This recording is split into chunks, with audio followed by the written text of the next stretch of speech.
السلام علیکم ورحمۃ اللہ وبرکاتہ۔ صدقہ فطر کے احکام۔ صدقہ فطر واجب ہے، اس کے واجب ہونے کے لیے صرف 3 چیزیں شرط ہے۔ آزاد ہونا، جو ساری دنیا میں سب تقریباً آزاد ہی ہیں۔ مسلمان ہونا۔ نمبر 3، کسی ایسے نصاب کا مالک ہونا جو اصلی حاجت سے زائد ہو اور خرچ سے محفوظ ہو۔ مال کا نامی ہونا یا اس پر 1 سال کا گزر جانا شرط نہیں ہے۔ جیسے ہم نے زکوٰۃ میں بتایا تھا کہ آپ کے پاس آپ گھر کرائے کو دیے ہوئے ہیں، اس سے کرایہ تو آتا ہے لیکن اس گھر پر زکوٰۃ نہیں ہے، لیکن آپ کے رہنے کے گھر سے زیادہ ہے تو اس پر فطرہ واجب ہو جاتا ہے۔ اسی طرح قربانی کے بھی احکامات ہیں، کیونکہ وہ ضرورت سے زائد چیز ہے۔ زکوٰۃ تو نہیں ہے لیکن ان چیزوں پر فطرہ دینا چاہیے۔ نہ مال کا تجارتی ہونا یا صاحب مال کا بالغ و عاقل ہونا شرط ہے، حتیٰ کہ نابالغ بچوں اور مجنون دیوانوں پر بھی صدقہ فطر واجب ہے۔ کون ادا کرے گا؟ ان کے اولیاء کو، سرپرست کو ان کی طرف سے ادا کرنا چاہیے۔ صدقہ فطر کے صحیح ہونے میں وہی سب شرطیں ہیں جو زکوٰۃ کے صحیح ہونے میں ہیں۔ صدقہ فطر عید الفطر کے دن صبح صادق یعنی فجر کا وقت شروع ہوتے ہی صدقہ فطر واجب ہو جاتا ہے۔ ایک آدمی تو اس پر اس کی اولاد کی طرف سے، نابالغ اولاد کی طرف سے وہ ادا کرے گا۔ تو اس سے کیا بات معلوم ہوئی؟ پس صبح صادق سے پہلے یعنی فجر سے پہلے جو بچہ پیدا ہو اس کی طرف سے بھی صدقہ فطر ادا کیا جائے گا، اور جو شخص فجر سے پہلے مر جائے تو اس کے مال میں سے نہیں دیا جائے گا، کیونکہ اس کے اوپر عید الفطر کی فجر ہونے سے پہلے ہی وہ مر گیا تو اب اس پر واجب ہی نہیں ہوا تھا، وقت نہیں آیا تھا۔ جیسے وہ نماز کا وقت شروع ہو تو ہم پر نماز فرض ہوتی ہے، صدقہ فطر واجب ہونے کا وقت یہ ہے، اس پہ سال گزرنا نہیں ہے۔ یعنی وہ فقیر تھا، زکوٰۃ خود لیا ہوا تھا، لیکن عید کے دن کی فجر سے پہلے اس کے پاس خود نصاب کے اتنا پیسہ آ جائے تو اب سال گزرنے کی ضرورت نہیں ہے، اسی وقت اس پر صدقہ فطر واجب ہوتا ہے۔ صدقہ فطر کی ادائیگی کا وقت تمام عمر ہے، لیکن مستحب وقت عیدگاہ میں جانے سے پہلے ہے، یعنی عید الفطر کے لیے عیدگاہ کو جانے سے پہلے صدقہ فطر ادا کرنا مستحب ہے۔ نماز کے بعد بھی ادا کر لیں تو جائز ہے، اور جب تک ادا نہ کرے برابر واجب الادا رہے گا، خواہ کتنی ہی مدت گزر جائے ساقط نہ ہوگا۔ اسی طرح بعض لوگ کہ بھئی اسی دن صبح کون فقیر ملے گا، ہم کس کو دیں گے، تو وہ رمضان کے آخری عشرے میں انہی دنوں میں جو ہے نا لوگ صدقہ فطر نکال دیتے ہیں، تو وقت سے پہلے ادا کرنے سے بھی صدقہ فطر ادا ہو جاتا ہے، وقت کے بعد بھی ادا کرنا لازم ہے۔ صدقہ فطر واجب ہونے کے لیے روزہ رکھنا شرط نہیں۔ بعض لوگ یہ سمجھتے ہیں کہ ہم روزے تھے تو ہم ہی دینا چاہیے، میں روزے نہیں رکھا تھا تو میں نہیں دوں گا، ایسا نہیں ہے۔ ہر وہ شخص، مال سے تعلق ہے اس کا، نصاب سے اس کا تعلق ہے، خواہ روزے رکھے یا کسی عذر سے نہ رکھے، ہر حال میں ہر مالک نصاب پر صدقہ فطر واجب ہے۔ صدقہ فطر اپنی ذات کی طرف سے نیز اپنی نابالغ اولاد کی طرف سے ادا کرنا واجب ہے، لیکن اگر خود نابالغ بچوں کا مال ہو تو ان کے مال میں سے ادا کریں۔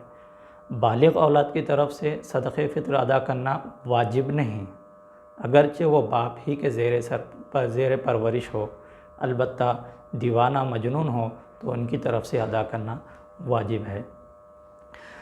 ہاں، لیکن کوئی بالغ بچے ہیں وہ کماتے ہیں، گھر میں لا کر پیسہ دے دیتے ہیں، اور ہمارے پاس ایک عادت ہے کہ گھر کے جو بڑے لوگ ہیں وہ لوگ ہی جو ہے نا پوروں کا حساب کر کے ایک ساتھ نکال دیتے ہیں، اور وہ جانتے ہیں کہ میرے ماں باپ میرا فطر ادا کرتے ہیں، معلوم ہے، علم رکھتے ہیں، تو پھر اس صورت میں ادا ہو جائے گا۔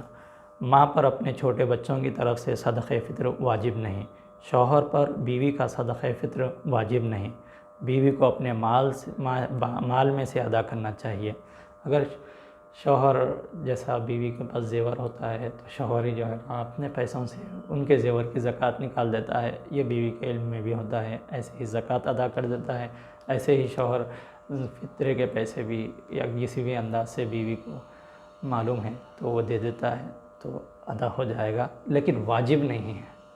دے دیں گا تو ادا ہوگا۔ یہاں پہ جو مسئلہ ہے واجب ہوگا یا نہیں، تو واجب شوہر پہ نہیں ہے، اگر دونوں علم میں رکھ کے ادا کرتے ہیں تو ادا ہو جائے گا۔ صدقہ فطر کی مقدار یہ ہے کہ اگر گیہوں ہو تو آدھا سا ہر شخص کی طرف سے دینا چاہیے۔ اور اگر جو یا کھجور یا منقع ہو، یاد رکھیں یہ الفاظ حدیث میں آئے ہیں، اس لیے فقہاء نے بھی انہی الفاظ کو باقی رکھا، انہی چیزوں کو باقی رکھا۔ اگر جو کھجور یا منقع ہو تو 1 سا، 1 سیر۔ اور وہ سیر کیا ہے میں آپ کو آخر میں بتاؤں گا۔ گیہوں اور جو کے دینے سے ان کا آٹا دینا افضل ہے، اور اس سے افضل یہ ہے کہ ان کی قیمت دی جائے۔ اسی طرح کھجور اور منقع کی بھی قیمت دینا افضل ہے۔ احادیث میں انہی 4 چیزوں کا ذکر ہے، یعنی گیہوں، جو، کھجور، منقع۔ لیکن گیہوں کے لیے آدھا سیر ہے، جو، کھجور، منقع 1 سیر ہے۔ اگر کوئی شخص ان کے سوا کوئی اور چیز، چاول، جوار وغیرہ دینا چاہے تو قیمت کے لحاظ سے دے، یعنی وہ چیز اس قدر دے جس کی قیمت آدھا سیر گیہوں یا 1 سیر جو وغیرہ کے برابر ہو۔ اگر نقد دینا چاہے تو جس کی قیمت چاہے دے۔ 1 سا 2 سیر 1.5 پاؤ کا ہوتا ہے، اور آدھا سا 1 سیر 3 چھٹاک کا، آدھا سا 1.25 کلو ہوتا ہے۔ یہ فتاوی نظامیہ ہیں۔ کیونکہ ہم دیکھے ہیں کہ اوزان میں، وزن میں، تحقیق میں لوگوں کا فرق تھا، تو اس لیے بعض لوگ 1.25 کلو گیہوں کا نصاب بتاتے ہیں، اور فتاوی نظامیہ 1.25 کلو بتاتا ہے۔ اگر آپ غور کریں، آج کل تو ہم پیسے ہی دے رہے ہیں۔ اگر ہم 100 روپے دے دیں، 2021 کی بات کہہ رہا ہوں، 100 روپے دے دیں تو اس کے اندر 1.25 کلو، 1.25 کلو سب ختم ہو جائے گا، اس میں سب ادا ہو جائے گا۔ کم از کم 100 روپے، یہ آدھا سے گیہوں کے حساب سے ہے۔ اگر کوئی اچھی استطاعت رکھتے ہیں، وہ منقع کے حساب سے دینا چاہتے ہیں، تو مثال کے طور پر سمجھے کہ منقع اگر 600 روپے کلو بھی ہے تو 2.5 کلو کے حساب سے 12 سے 15 کلو، 1500 روپے تک بھی صدقہ فطر کی جو ہے نا قیمت جا سکتی ہے۔ ایک کا صدقہ فطر 1500۔ لیکن بعض لوگ تو ایسے ہیں، میں نے بہت سارے ایسے لوگوں کو دیکھا، وہ 100 کی جگہ 500 روپے ایک صدقہ فطر نکالتے ہیں، کوئی 250 روپے نکالتے ہیں۔ چلیے کم از کم 100، اگر کوئی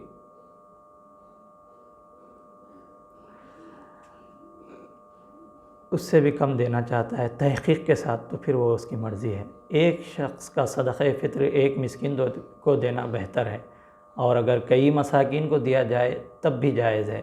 اسی طرح ایک مسکین کو کئی اشخاص کا فطرہ دینا بھی جائز ہے۔ صدقہ فطر بھی انہی لوگوں کو دینا چاہیے جن کو زکوٰۃ دے سکتے ہیں، اور جنہیں زکوٰۃ نہیں دے سکتے انہیں صدقہ فطر بھی نہیں دیا جا سکتا۔ صلی اللہ تعالی علی خیر خلقہ محمد وعلی آلہ وصحبہ اجمعین، والحمد للہ رب العالمین۔